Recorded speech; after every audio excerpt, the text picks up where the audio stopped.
Panci buatan pengrajin di Pali Sumsel, tak kalah dari pabrikan dan dikirim sampai ke Papua.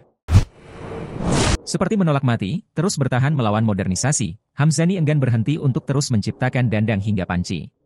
Bisinya suara besi dan plat aluminium yang dipukul oleh pria berusia 47 tahun itu, seolah sudah menjadi entitas tak terpisahkan dari denyut nadi dirinya bersama keluarga.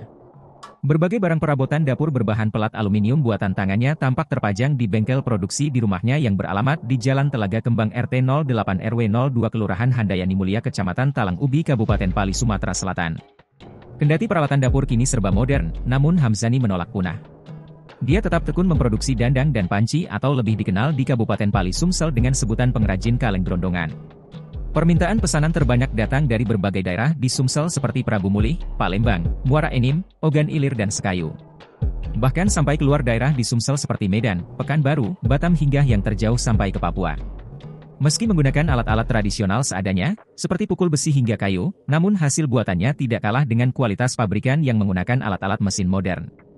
Saat ini dengan keterbatasannya, Hamzani hanya mampu mendapatkan omset di angka 2 juta rupiah hingga 3 juta rupiah saja dalam sebulan.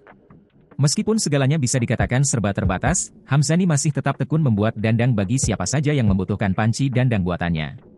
Untuk harga produk yang dihasilkan cukup bervariasi, dari mulai Rp10.000 hingga perabotan dapur untuk memasak skala besar dihargai 2,5 juta rupiah.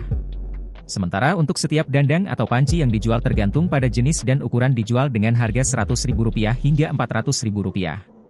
Sedangkan untuk panci ukuran kecil seperti panci untuk masak mie, hanya dibanderol dengan harga Rp25.000 saja. Saat ini Hamzani fokus dalam meningkatkan produksi dandang aluminium dan sejenisnya dan berharap dapat membuka gerai di Pali hingga daerah lain.